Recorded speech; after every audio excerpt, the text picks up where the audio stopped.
everybody. Dr. Roseann here. Today, we're talking about one of my all-time favorite topics, executive functioning. Why is it one of my all-time favorite topics? Because one, it's misunderstood. It is completely separate. It is not the same as attention. And guess what? There's skills that you can build. So when you feel super overwhelmed, you feel like your kid, can't remember to flush the toilet, never throws out garbage, can't remember anything. These are skills you can work on. And I'm going to tell you the number one way to teach executive functioning skills. And it's so awesome that when I teach this, teachers reach out to me and say, why are we not taught this?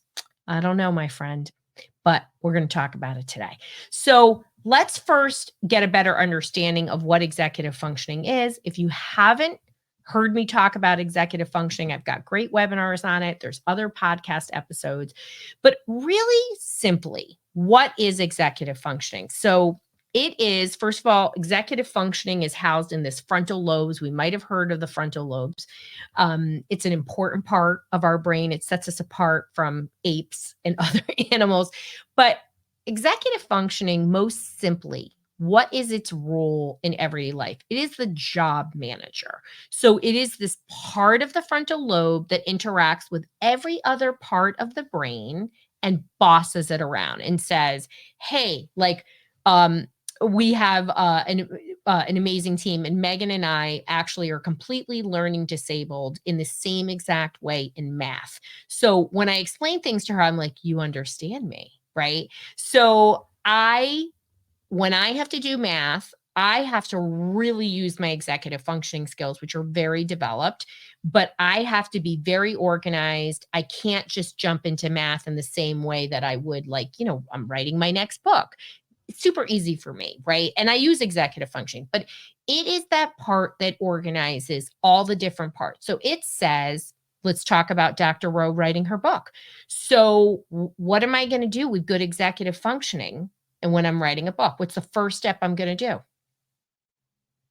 Not pick the title. I'm going to pick the topic, but then I'm actually going to start outlining it. I'm going to start organizing it, right? Why do you do that? So you don't feel overwhelmed. You can categorize things. You might realize actually how much you've already done.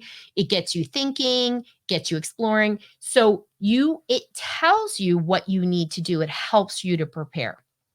And one of my favorite examples I always use about executive functioning is grocery shopping.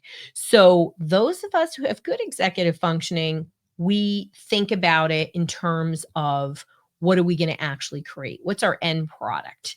And we go in with a detailed grocery list. Those of us that don't have good executive functioning, they're like, what do I do? What's going on? You start breaking down. And when we think about, what are clinical issues? Let's talk about identifying issues before I tell you about the number one best strategy. How do we know who has executive functioning issues? So there's a difference between something that's clinical, which means it happens all the time, versus I'm having a tough time, right? So, you're a mom in perimenopause or menopause, you might be sleeping less or having hormone difficulties, you're a dad with a stressed out job, you're a caregiver overwhelmed by dealing with 3 neurodivergents. You might feel overwhelmed and some of those skills may go down, but your history is that you've been great at planning, thinking things through in daily life. So not just in the academic setting, not just, preparing for a test or knowing that you have, a long-term project coming up, right? Yesterday, John Carlo, sent me an email for the recipe that we've got to make churros on Monday. He knows, don't mess with mom. I need to plan these things out. Plus, we're gluten-free. We've got to make sure we have all the ingredients.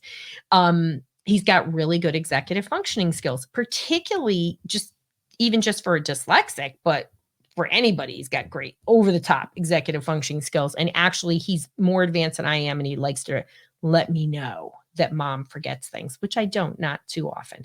So when we think about executive functioning and whether it's clinical or not, is that a constant problem?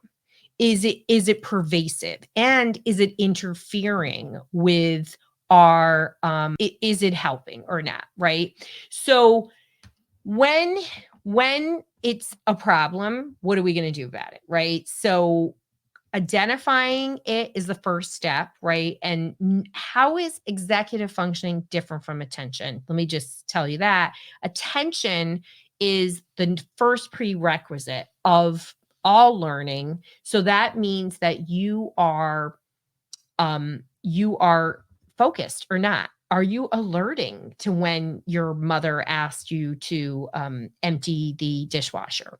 So we can't do any tasks if we're not alerting. But when somebody's alert and they still struggle with the steps, then we have executive functioning issues. So all individuals with ADHD have executive functioning challenges. I'd even say most neurodivergents do, but not everybody with executive functioning problems has ADHD. It can break down clinically, with anxiety or OCD or, uh, a million other things. Dyslexia, very common for dyslexics actually to be misdiagnosed with ADHD when they have dyslexia and executive functioning, and their executive functioning systems can break down due to memory overloads with having to memorize and decode and do different phonemes. So there are multiple reasons, but generally we know the frontal lobes are not working in the same way. So what's my number one best strategy for teaching executive functioning skills? And just know this is both at home and school and everywhere else in between. And you're never too old to learn executive functioning skills. You can be 80 if you're so inclined. And I recently had somebody reach out to me and say, I have a 9-year-old. Are they too late to learn these skills? And I'm like, you're a 9-year-old. Or what are you too late to learn anything for?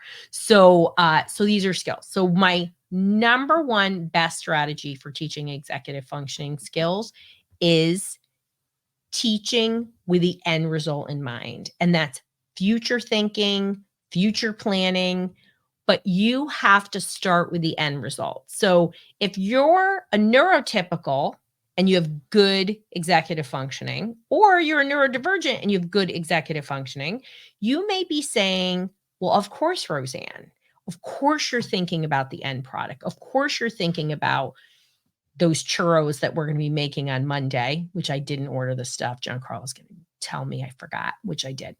What do I start with? I actually start with what do the churros look like, right? And then I go to the list, right? And what happens a lot, and the biggest mistake parents, teachers make, is they start with what do they need for that thing to happen. And so when you have good executive functioning, your brain automatically starts visualizing it. You start thinking backwards in the steps. Okay. So I thought to myself, I'm making the churros.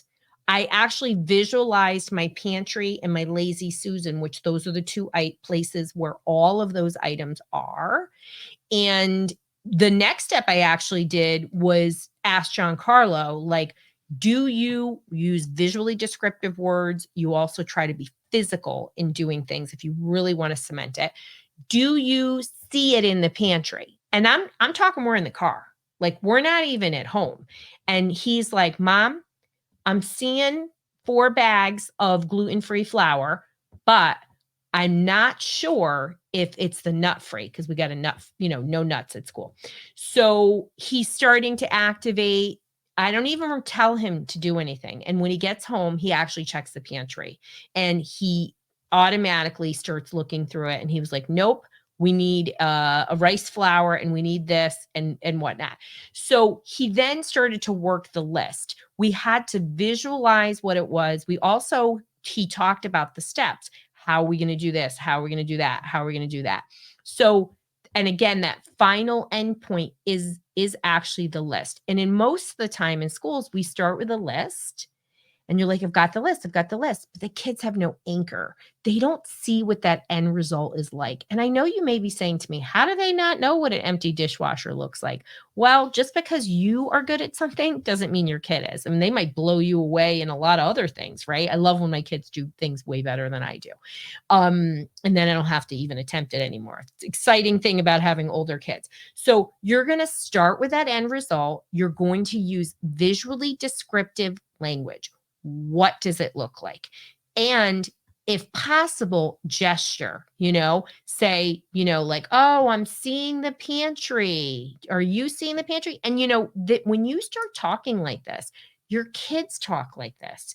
And what it's doing in the neurodivergent mind, it's going to activate those systems. And more importantly, it's going to create those neural pathways and the habits that this is going to impact positively, not just in this one thing of us making churros, but they start doing this in all the other areas, right? I actually don't have to ask John Carl too often, like, what's your project? What are you doing? He often comes to me, says, hey, this is what I think I'm going to do. This is what I'm seeing. And I'll say, what does it look like? What do you want it to be? Are you happy with the end result? We had a science project yesterday and I was like, you were there. I saw you with all those kids. How cool was that? And you could see that he was like making himself be back right in that moment of the science fair with all the little kids. He did static electricity. It was very cute. And I said, when you see yourself doing this project, what would you see yourself doing next year? Would you do something different? And you just start activating in those ways. And it may feel like with all these things, right? It feels like, is this cumbersome? It's not cumbersome. It's actually quite enjoyable. And it starts very positive conversations. And even with my kids with rejection sensitive dysphoria, they don't seem to be reactive to this kind of conversation because we're activating systems that work better, right? The visual systems, the kinesthetic systems. And most kids who are ADHD, neurodivergent, executive functioning challenge, their leading form of learning is kinesthetic. So it's activating muscle memory. So wherever your kid is on this learning spectrum, right? It doesn't matter if they're younger, if they're older, it's a college kid. This is the number one way to teach executive functioning. Talk about end results, make it visual, paint the picture, then work backwards to the steps, then the list. And you want to do this with your kids. You want to role model it. Dr. Rowe is role modeling it all the time. If you are new to us and you want to get more support, you can go to drroseann.com/help. That's our solution matcher. It's going to unlock all of our awesome emails. We work really hard to get you information. It's going to always give you our podcast episodes. And it's a way to get, great offers and different components. But I love executive functioning. We should teach more of it. And don't give up on your kids and don't medicate the bejesus out of them because, they're forgetful. Teach executive functioning. Pills are not skills. And this is a skill that anybody of any age can learn.